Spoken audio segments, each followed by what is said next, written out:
Okay, let's go.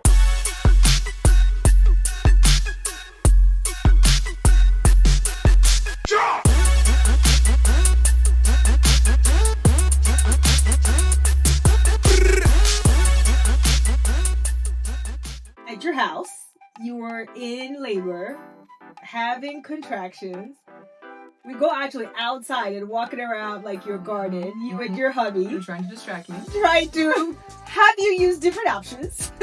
We labor for 4 hours at home. 4 hours at home. And it was just like, okay, like let's do it this. was time. And it was time to go to the hospital. What point do I get to go to the hospital? And she's like, oh, Sam, I think whenever you want. I'm like, well, let's go. I think I'd like to go now. You're like, you ready? Yeah, I knew. So we get to the hospital. Tell us what happened.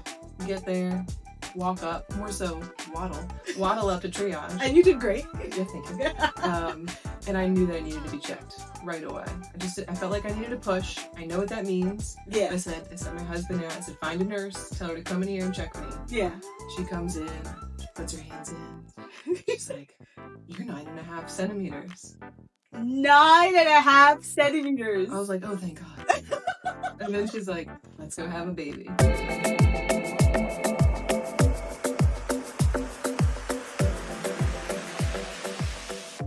Welcome to Positive Birth Corner. I am your host, MaryNissi. We are here changing the narrative around birth, one positive birth at a time. And Sam, I am so glad you are here. Thank you for having me. Thank you for coming. Tell us about you. My name is Sam. Samantha. I go by Sam, and no, I'm not a boy. So I grew up in the suburbs of Philadelphia. Been here my whole life. My family's here. Bought a house here, so I haven't really ever ventured out too far except for college. Yeah. Grew up in a Christian home, very small little, safe bubble there, and didn't really meet my husband until later in life. So I was, I think, 33 when I met him. We got married a couple years later, and pretty much knew that we wanted to start a family right away. So after the marriage, we started trying. We wanted to have a honeymoon baby, but we did not. So a few months after that, I got pregnant. Yeah. And I ended up delivering my daughter at 36. Okay, so you're 36 years I'm an old mom, but a cool mom. Listen, I think that's the part too, right? We want people to hear the different ages people are when they give birth, because literally it's a spectrum, right? And I think that's the beauty of it, right? It's not limited to, what it used to be back in the day or what people think. It's, people are having babies at different ages, and I think that's beautiful. Absolutely, it is. Would I have liked to have my kids earlier in life? You did. Yes. Okay. I feel like I'm more tired now. Yeah. I know, because baby is 11 months. 11 months. And okay. So you were pregnant pretty quickly, and tell us about, what did that look like? What was planning? What was preparing for your birth? Yeah, I didn't really have a birth plan. Okay. Didn't know what I wanted to do. I had seen my sister, go through 6 births, 6 children in her family, and most of her births were done at home or in like a birthing center. So, just kind of seeing that, having that perspective, that was one side of things. And then the other side is that I have a medical background. So just kind of understanding that there are, hospitals, epidurals, like all these different medical interventions that can make your birth easier. And not really knowing which one I wanted to fall into. I ended up thinking like, I'll probably be somewhere in the middle of that, So I didn't really have a plan. I was just going to see what happened. Yeah. And it wasn't until halfway through that I was like, oh shoot, I don't really have a plan. So my friend MaryNissi, who, I was seeing, had this career and just kind of talking with her friends, with her clients about their stories, and being like, well, maybe I need something. I feel a little bit lost here. I think I need some help. And so that's when I, asked you to be my doula. Right. Which I was surprised. Very surprised. Because I know you really well. And I'm sorry, it's so last minute. I'm sorry. It was like, I know you really well. And I know that this is a huge step for you. Yeah. Because I think we had talked about it before you were married. You were like, just so you know, you're not going to be my doula. Now, of course I was offended. Of course. But I understood because we know each other. Yeah. And it wasn't third trimester, was it? I think it was 25 or 6 weeks. Okay. We were getting there. You were like, me and Tyler talked. Yeah. He's cool with it. He's like, cool with it being you. And I kind of would like you to be there. I know, it was such an honor. It was truly an honor for me. Yeah, I needed you there, so it was good. Nice. Okay, so what happens when you're now like, with a doula? Do you now know what you want for your birth? Like what did preparing look like physically, emotionally, mentally for you? I think I started off, you had mentioned a podcast that I listened to. I think it was called Evidence-Based Birth. Yes, one of my favorite podcasts. I really enjoy that. I think it's important to understand what are the different studies that are out there if you're someone who cares about that sort of thing. And being in the medical world, everything is based off of evidence-based medicine. So I wanted to know what was out there. You hear different things from different OBGYNs. Each person has their own unique perspective. And so you understand knowing that when you go into the office and talk with them, there's some sort of a bias. And so you want to try to navigate that. You want to know, well, what are my options? What has been proven or not proven? And then have a discussion with them, and kind of picking their brain and seeing what they think. And I guarantee you, like, these doctors hate that. Yep. I was hoping for a 15-minute visit or even less, but here we are answering questions. But at the end of the day, it's your birth. They're your provider. And I think most of them are willing to have those conversations. It's pretty normal for them. Did you know about like all of that? Because we're talking about informed consent, right? Did you know about that? You think because of your background, or maybe that's just like also part of your personality, or is it both? I think it's both. Okay. Yeah, I don't think it's for everyone. Okay. But I needed to know more. I needed to feel like I had all the pieces of information to make the decision, and I couldn't make a decision until I had all of them and understood them. Sometimes you have there's people out there who are just like, I had a friend or a sister who had a really good experience. And that's kind of what I want. And they just kind of know. And that's cool. But it's not you. That wasn't me. And I think that's the beauty of it, right? I think, again, the beauty of this journey is like, it's very individualized. It's who you are is who you bring to labor room. And you were pretty true to yourself. Yep, they carry through for sure. More than I thought it would. And I tell people that all the time, right? I'm like, yo, whoever you are is who you bring into the space. And people are like, no, I'm going to be someone else. Or someone told me that I'm a... Nope. Yeah. Right? Like, you already know what my birth was like because you know who I am. Yeah, you can almost predict it. It's like, was it loud? Yes. Was it pretty independent? Yes. Because that's just who I am. And you know who you are. Yeah. And I can remember getting up to the moment where weeks beforehand I was getting bigger and I was like, oh, what kind of things can I do, as a practice or a routine to make my birth easier? So then I started doing research on what type of stretches to be doing, what type of massages to be doing. And also exercises. And I would do this every single night. I was like, I'm going to maximize my potential to not tear. And, I figure if there's something I can do, and it seems to be working for other women, I want to start doing those things. And it's a pain in the butt, but you do it every night, and I do think it helped me. It helped me to understand and take it into my own hands. What can I do to help out with my own birth? So I did tear a little bit. Okay. So let's get into it. Okay, so then let's start with contractions start. Yes. So 8 a.m. My husband was sleeping next to me, and on a Sunday. I remember that because I was at church. You were at church. Yeah, it was a Sunday. I felt a little something, and I was like, "Ooh, maybe this is the beginning." Yeah. And I'm laying there, he's sleeping, and within an hour, it just started to pick up. And so I think it was the timing picked up. They really weren't that intense, but the timing seemed to be very consistent. So I was like, "Oh my God, today's the day. It's gonna happen." Yeah.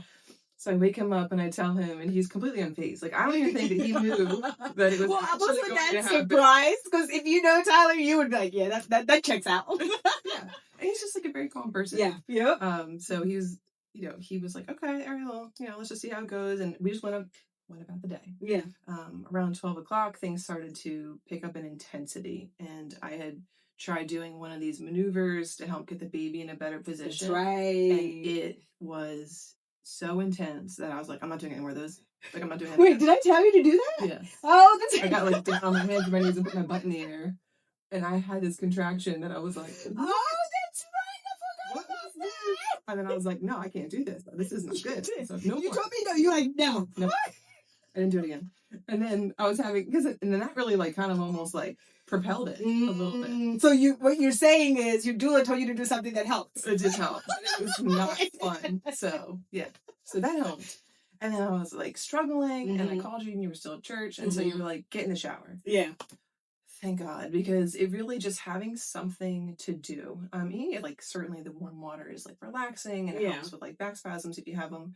But I think it was just the act of like, okay, I have a task to complete. If I complete that task, then it'll be like 30 minutes from now. So that's 30 minutes that have gone by. So like kind of occupying your mind to help you labor at home was beneficial for me. So the shower was really great. Meanwhile, I was speeding. I was like, oh my God, I cannot believe that thing's picked up so quickly. Yep. Yeah, because at one point she was like, I want to do FaceTime. I want to see what you look like. I did, right. And I think I was like this. You were. I was like, oh, okay. I'm on my way. Breathing. Yeah, and then we kind of started more of, different types of movements, the different rocking of the pelvis that we practiced with Tyler. And then we started doing more of the walking. And so, 4 hours later or so was when it was go to the hospital time. It was time. You were like, when am I going? Yeah. So get to the hospital, waddling in, because MaryNissi made me walk. Yes. 100%. Yep. Yeah, probably not knowing that it was 9.5 centimeters tall. No, I did not know that either. It was so interesting because I was like, whoa, we're definitely like, I was like, I think we're in active, I mean, I knew we were in active labor. Like, I knew that. But I was like, this is like looking like something else. But you were so hard to predict because you were still you were just calm. Like, too calm. Very calm. I did not know what to do with that. Well, if I'm relaxed, if I practice my breathing, my body will be relaxed. And that's what it was. That's what it was. Yeah. I got through it really quickly. So, like, I thought that when she said, let's go have a baby, and they wheel me away into the freaking birth room, I thought that it was going to be an hour of pushing, maybe 2 hours of pushing. Because, like, a lot of people tell you that. I was like, oh, it was a couple hours of pushing.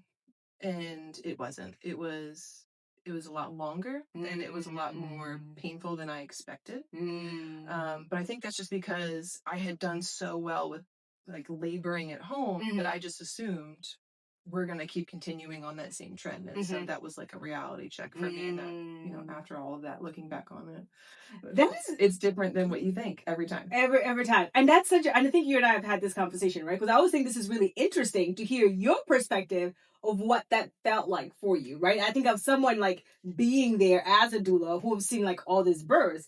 I thought you did incredible. I was like, oh my God, like, right? Like, I promise you, it was such an incredible job. And when we kind of like had this conversation, right? Afterwards, you were like, oh terrible. Man, it was so bad. I was like, I did so bad. Were we in the same labor? Yeah, I had this, I guess, level of expectation for myself, having a sister with all these home births, and just being like, you know what, my body is gonna be like a rabbit. Like, I'm gonna be really good at this. The birth is gonna go fairly smoothly. And you know what? Compared to how other girls labor, I think it really was smooth. But I think I just set an unrealistic expectation for myself, and then just had a quick reality check. So, it helps me to hear that I had a great birth from you, because I don't have that perspective. Like a doula has that. You see multiple births. I didn't know. So yeah, it was quite intense. Yeah, I mean, that makes sense. The nerves that I had was getting on my nerves. And I don't know. I don't remember if we did pick up on it. Yeah, we did. Me and Tyler were like, oh, okay, we gotta figure this out. Yeah.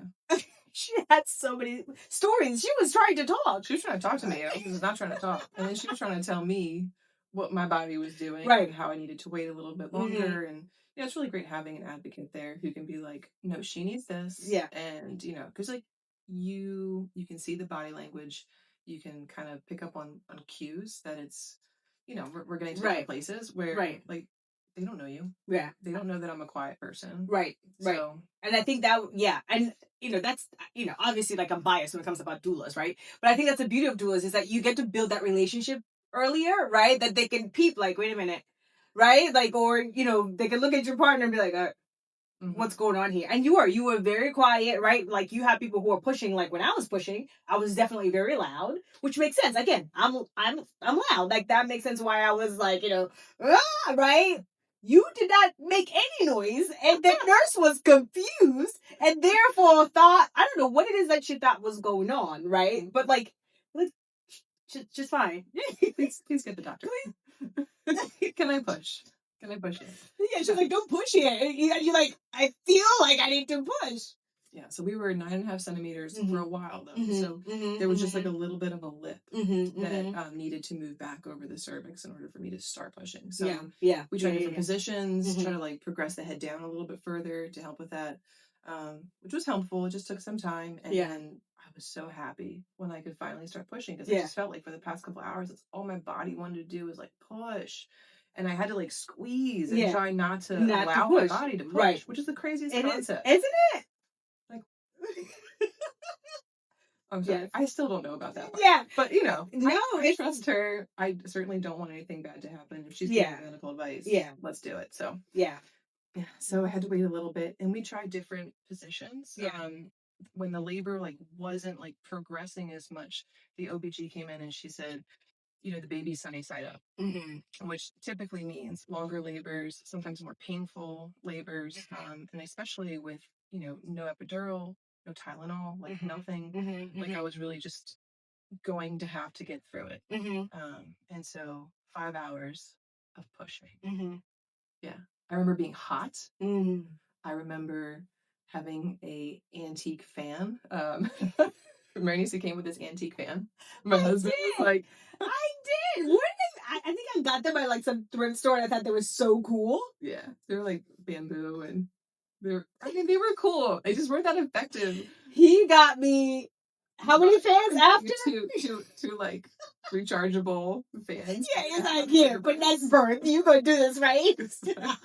And then I was nauseous. You're in a lot of pain, so you're like nauseous, and I was thirsty, but I couldn't drink that much water. So all I would do is just like take a little teeny sip, and then be just like super hot, and then like bear down, like, you know, come again, and a little sip, and this was like, you know, hours of this. Yeah. But I remember at one point like looking out the window, and this was like the moment that I thought, like, oh, this is a special moment in time. And it was just for like 30 seconds. I look out the window, and there is, like, right centered in the middle of it, this huge white moon, just like in blackness. And I just saw it, and I was like, wow, that must mean something. This must be special. And it was just like, I don't know, there was something spiritual about it. Almost like this is the moment, you know, this is a special moment in time. Yeah. And it wasn't long after that she came screaming into this world. Yeah. So yeah, that was my special moment with her. But yeah, the end of it sucks. And you know, the ring of fire is a ring of fire. And you know what's funny? There's people who feel it and people who don't. Oh god. It's literally it's so interesting. And I think that, like, for you having a baby who's sunny side up, right? So mostly babies, you know, do like a little bit of education here. You know, normally babies kind of like come in like this with their head, their faces, you know, facing backwards, and then they come and rotate, you know, when they're born. Sunny side up means they're looking up, which means that the perineum does have to stretch more, right? It's a little bit more maneuvering, and it is intense. Like, it is intense. And you do have a lot of people, you have a decent amount of people with sunny side babies end up in a cesarean because that it's just harder, right? Hard. And I, you know, again, not all babies come sunny side up. Yes, babies can. Yes, babies can, and yours did, right? And so I think, you know, I always like want to give people perspective when they hear like, "Holy mother, you pushed for 5 hours." It's like, yo, I can't believe you pushed for 5 hours because that's amazing because your baby was inside out. You know what I mean? And like, you didn't have to have a C-section. And you didn't have to have a C-section. Worth it, you know, because that was part of my birth plan too. And like some people want the C-section because, you know, they're for whatever reason, and that's absolutely fine. I just particularly didn't want one. And I really wanted to push and fight as hard as I could not to have that happen. So I think 5 hours of labor to avoid a C-section for me is a worthy investment. So, but it's intense. It's intense. It's intense, and you did amazing. There was no voice. Thank you. There was no voice. I wish like we had like some grunting at the end. I wish there was like a video so people can see what I mean when I say like it was the calmest pushing ever. There's a lot of breathing. That's really right. Yeah, and you were focused. You were. Oh, that was one of the things I completely forgot about. My husband told me I did not open my eyes the entire time. Oh, that's true. I just couldn't. I couldn't open my eyes. And he was like, it was weird. Like, you were just there with your eyes closed. But I talked to other people and they said this is very normal. It's almost like the mind has to focus, the body has to 100%. focus. So in order to do that, you got to get rid of all your visual stimulus. Yes. And so you just close your eyes, yes. and it helps you to focus on your breathing and get through it. Yes. Absolutely. Crazy like, you know, we stuff. dim the lights, we do all of these things, but closing your eyes has been like so much better. I really like the more you go into with like what you call your primal, like the better, because you know what I mean. Because can you imagine when you have your eyes open, what do you see? You see like nurses and people walking in and out, and it's so distracting and it's so hard to focus, and it's very easy to be like, you know what, this is no longer working, right? But if you're focused, you're like, you didn't know it was 5 hours. No, I think you did. At one point, you looked at the time. I think I looked at 10:30 at night. I was just like, this isn't good. Like, I feel bad. Like, everybody's been here for so long. I know you were worried about it. I was like, no, this is not our job to be here. This is to be here until baby comes. And there certainly were, I remember 2 specific moments where I thought to myself, I'm going to need a C-section. Like, I don't think I can do this anymore.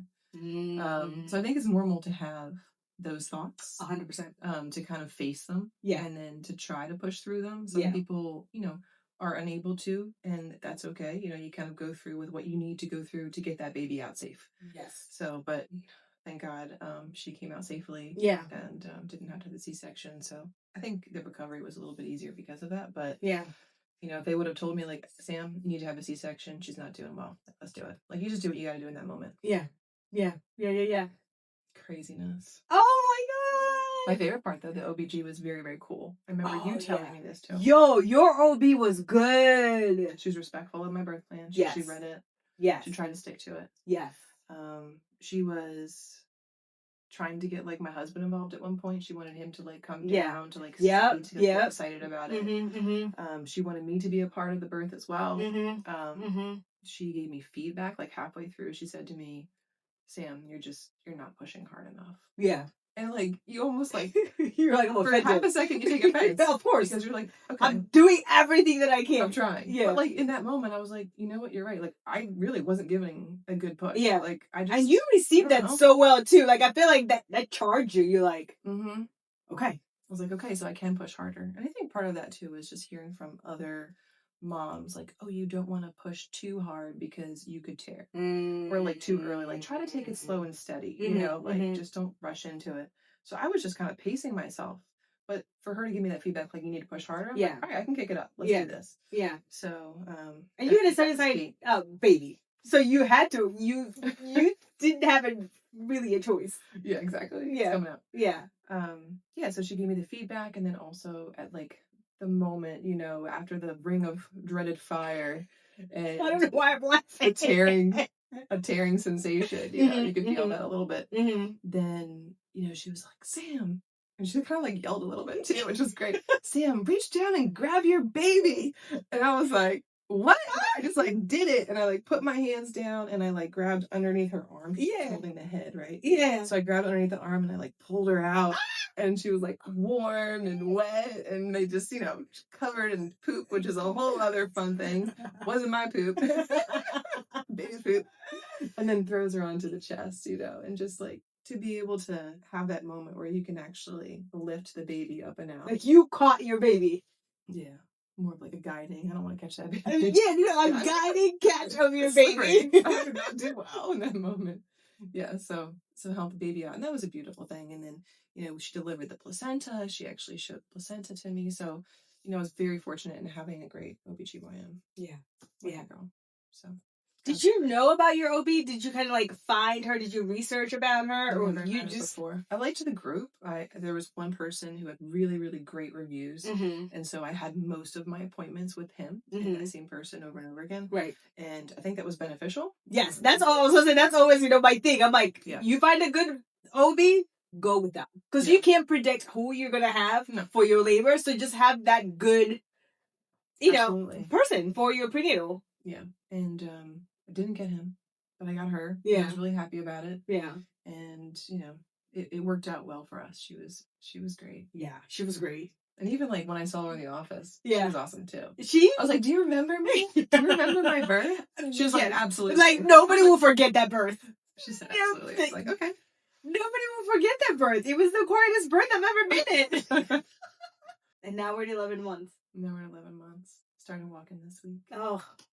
Oh my word. She's not a baby anymore. Like, it's just amazing. Like, you look down at them one day and you're like, no, you're not my baby. Like, you're a little toddler. Yeah, It's really a whole cool. human being. It's pretty cool. Mhm. Tell us a little bit about like what did preparing for postpartum like look like early postpartum. Yeah. I would say that's probably one of the places that I didn't do well in is the preparation. You helped me a little bit. We did a little bit like a meal train thing, which was cool. Getting friends and family involved in the care. But it was tough. The first 3 weeks are tough. So besides like meal planning, it's just having a good support person, and thank God, like my husband is wonderful, and he was there. He was able to take off work for a period of time, which was crucial because I feel like if you are by yourself, Yeah. it is so much more challenging. 100%. So having just at least one good support person, whether that's like a friend or whether that's a parent, like I just had my husband and it was fine. But those first few weeks are tough, especially if you're breastfeeding. Those are tough weeks. Yeah. Still breastfeeding. Yeah. Hey, Oh, look goodness. at you! You gotta celebrate yourself. Yes, I made it. That's a whole job. It is a whole job. Yeah, we were talking about postpartum, right? Like I said, like I love birth, obviously love birth, and we have to plan for after as well, right? To what that to what that looks like. Hence, like the little booklet is like a start, right? Because you got to think through like, oh, okay. And you had like great people who were like, yes, I'll bring a meal, right? And there's like there's so much more that's happening. Like, yes, eat. We want you to eat, so that's great. You had a meal train. And sleeping is good. Sleeping helps. It's good. Taking yeah, and yeah.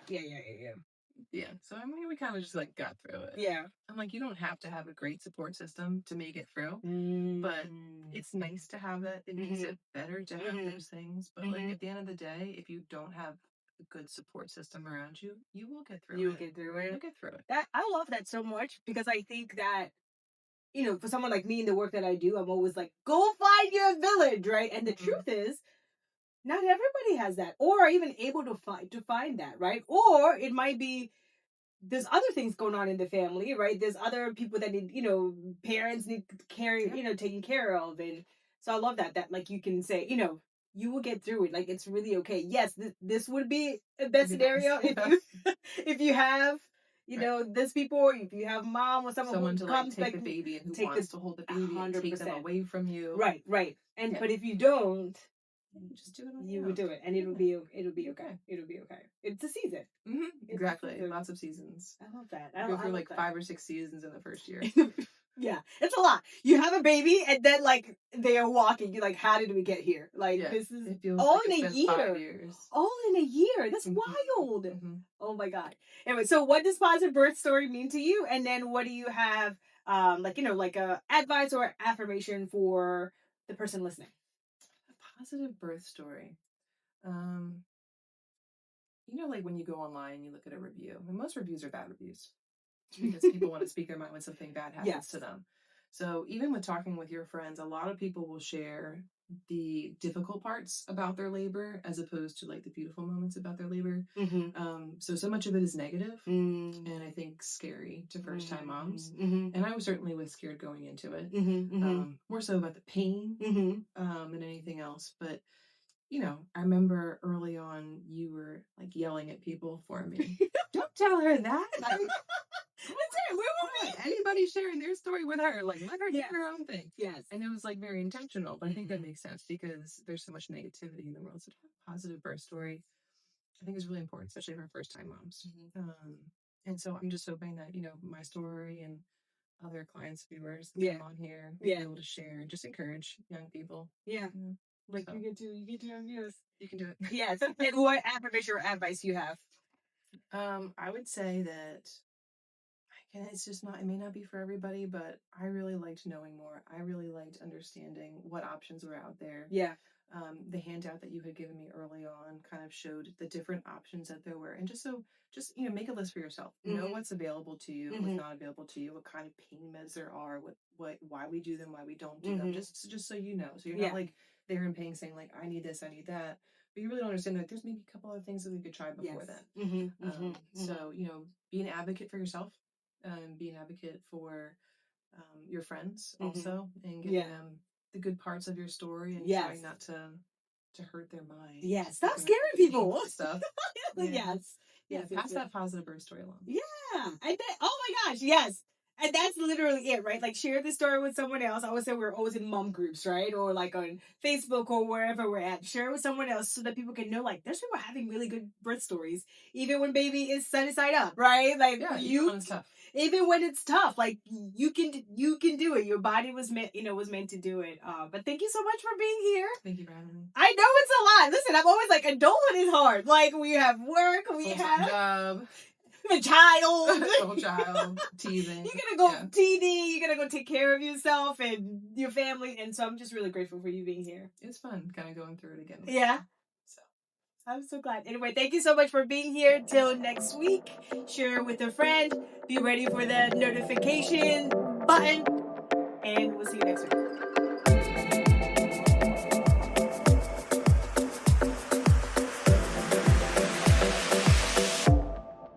Let me take a second and share with you about the Doula Guide Bundle, something I created after 10 years of supporting families through pregnancy, birth, and postpartum. It includes the same step-by-step tools I use with my clients to help them feel confident, prepared, and grounded. So you can grab the full bundle or get them individually down below.